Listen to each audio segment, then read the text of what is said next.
Now we are going to open our own Google Colab engine. First of all, open in browser. We're on a search engine, type Google Colab and press enter. After pressing enter, we'll get a first link as colab.research.google.com. There, go on that link and you will get one introductory page. The first page where getting started with Colab, and these are the various options that we can explore. We can open a new notebook over here by clicking on new notebook. Then we can open notebook, and we can upload notebook from Google Drive, from GitHub, or from our local system by uploading that. Then we can save the copy of our work in a drive or on a GitHub gist or on a GitHub. Then we can simply save this page as means the current cell as Ctrl+F. Then we can download that file in our Python notebook format or simply in Python format. Or finally we can print that page also. Then next one is edit menu, where we can having various options, all simple options that we need. Then view, where you want to see the table of content, notebook info, and execute code history, what we are executed. Then insert code cell, that is also present over here, and text is also present here. Difference between code cell and text cell we see in a small time lapse. Then section header cells, then these are code snippet that we can take and get from that. Then this is the most important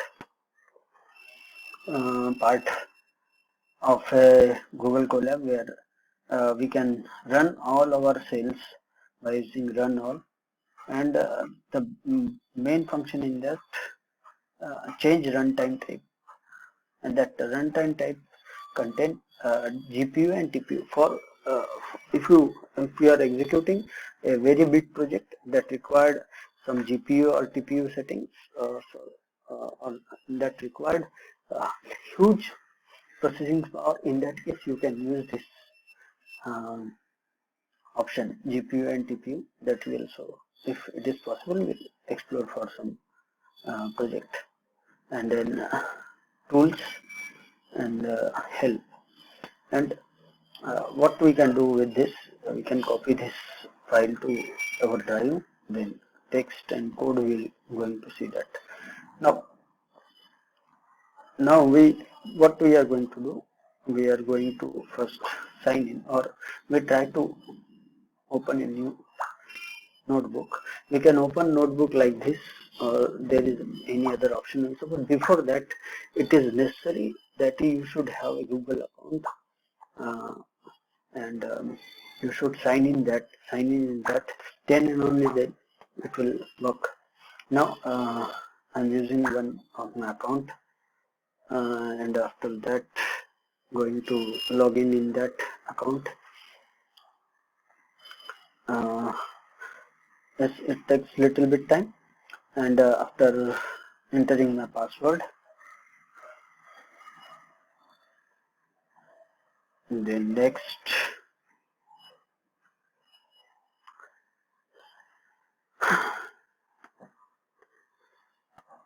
now you are open with a new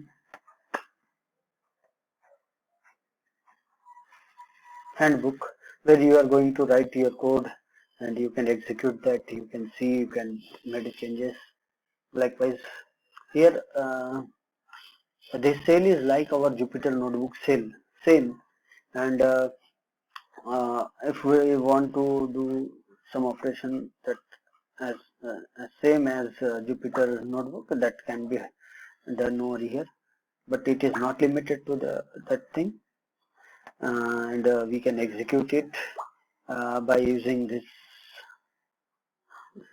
tab, this symbol.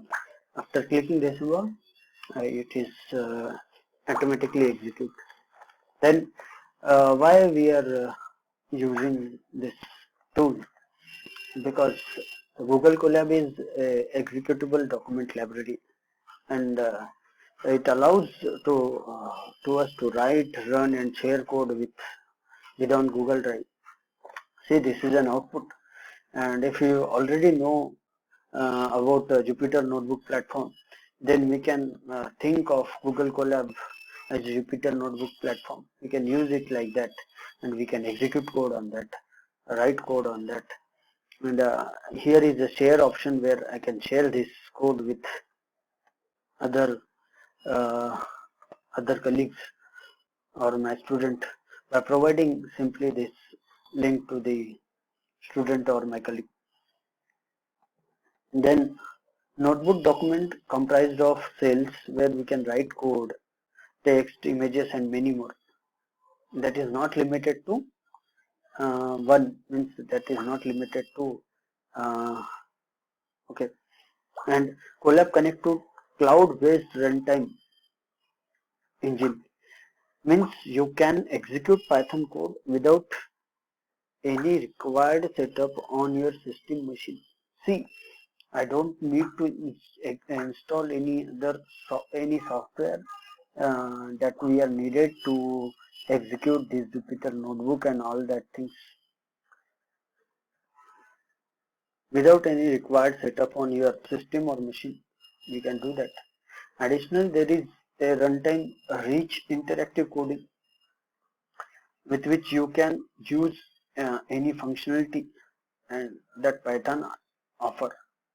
And see, here if I want to execute another code or add some code, then I'm clicking on code and new shell is came.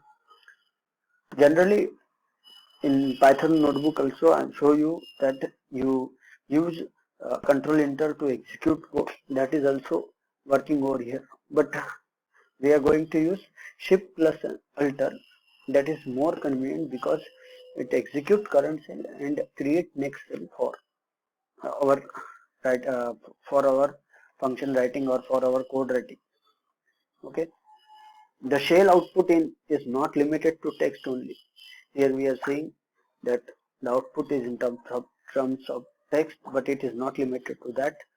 It can contain any number of dynamic rich output, maybe images or graph or plots that we are going to see. Okay, the next thing is text.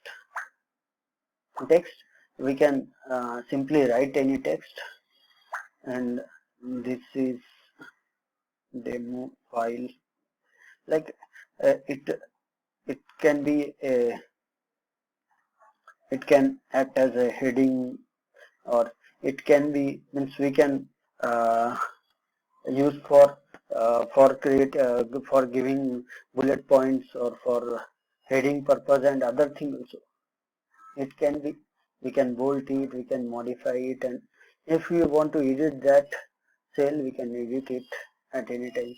We can make it bold, and if we want to change, we can change that.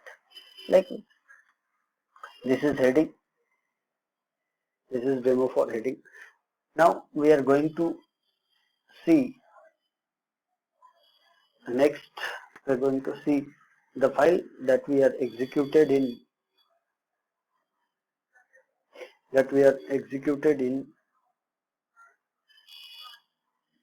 okay. Let's check if I want to open file from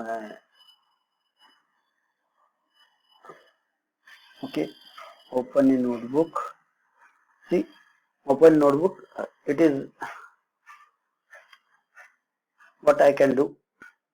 I can choose a recent file, I can choose file from a Google Drive, I can use a GitHub, or I can upload that file simply. Okay, we already did one file, so we already execute some basics on Python using Jupyter Notebook. If it is possible, we'll include that and we'll try to get that file inside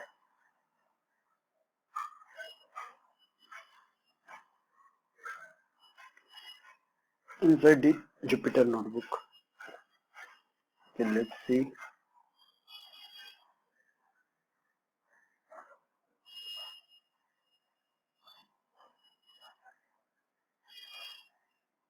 That file is already there in my Jupyter notebook, and I'm going to start it over it.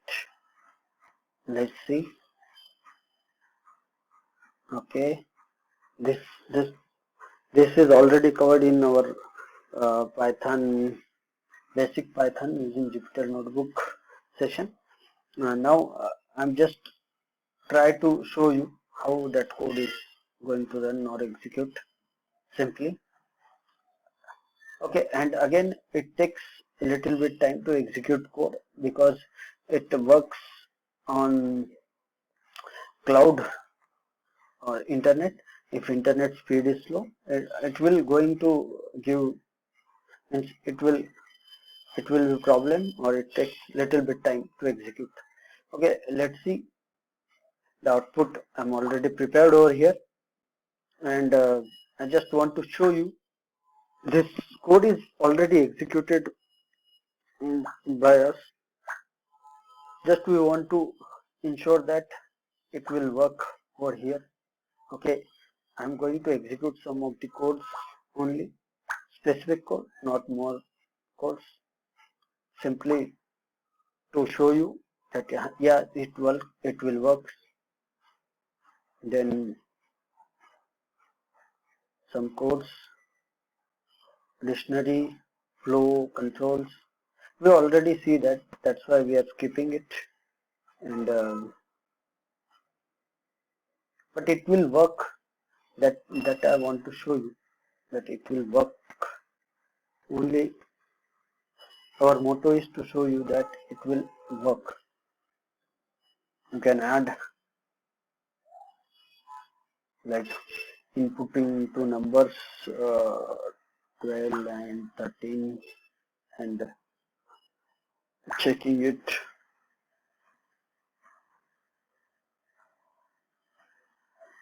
Checking for that. Okay, see, if shell is already running, it will show option shell is already running, like that. And if you want to see output, print the output, and we get the output. Now we stop with this, and after this step we are going to start with Pandas Google Colab, means basics or introduction to Pandas. In that we are going to execute some code related to Pandas library, and next one is after that. In Pandas we are going to see various things like introduction to data frame and series data structure of Pandas library, and access and manipulate data within a data frame and series, then import CSV data into a Panda data frames and re-index a data frame to shuffle data. That is in Panda. Okay, one thing is Panda is a column oriented data analysis API. We'll see that, and it is basically used for handling and analyzing input data, and in many ML frameworks support Pandas as a data structure. We'll see that. Now we start with basic concept of Pandas. We'll see it.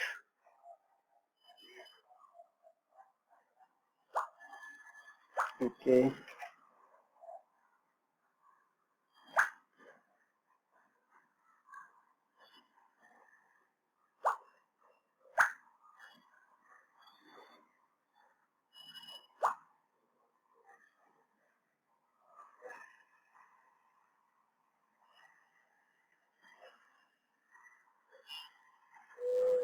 Here are the basic concept of Panda. From that we are going to see our first command,